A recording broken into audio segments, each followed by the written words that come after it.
From Demian. Without realizing it, the organist, Pistorius, had given me my first lesson when I had lain beside him in front of the fire on the floor of his hermit's room.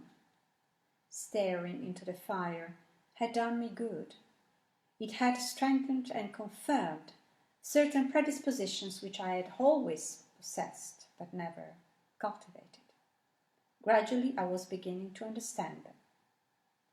Even as a child, I had had at intervals a fondness for observing strange forms in nature, not so much examining them as surrendering myself to their magic, their oblique message.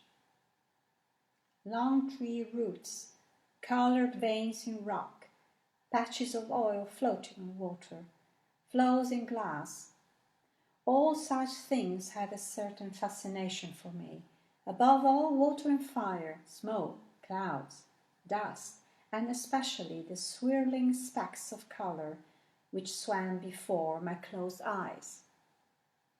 In the days following my first visit to Pistorius, I began to call all this to mind, for I noticed that I owed a new strength and gaiety, an intensification of feeling, of which I only became aware later, exclusively to this prolonged staring into the fire.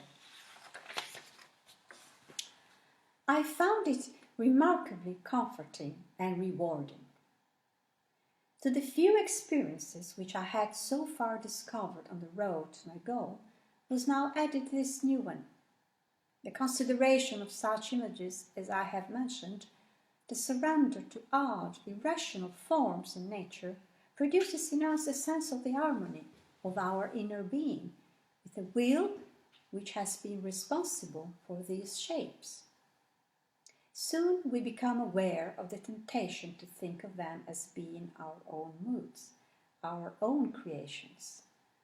We see the boundaries between ourselves and nature quiver and dissolve, and we become acquainted with a state of mind when we are unable to decide whether the lineaments of our body result from impressions received from outside or from within us. In no other practice is it so simple to discover how creative we are and to what extent our souls participate in the continuous creation of the world. To an even greater extent, it is this same indivisible divinity which is active in us and in nature, so that if the outer world were destroyed, each one of us would be capable of building it up again. For mountain and stream, tree and leaf, root and blossom, every form in nature is echoed in us and originates in the soul whose being is eternity and is hidden from us, but nonetheless gives itself to us for the most part in the power of love and creation. It was not until many years later that I found this view recorded in a book by Leonardo da Vinci, who on one occasion describes how good and deeply moving it is to look at a wall which many people have spat upon.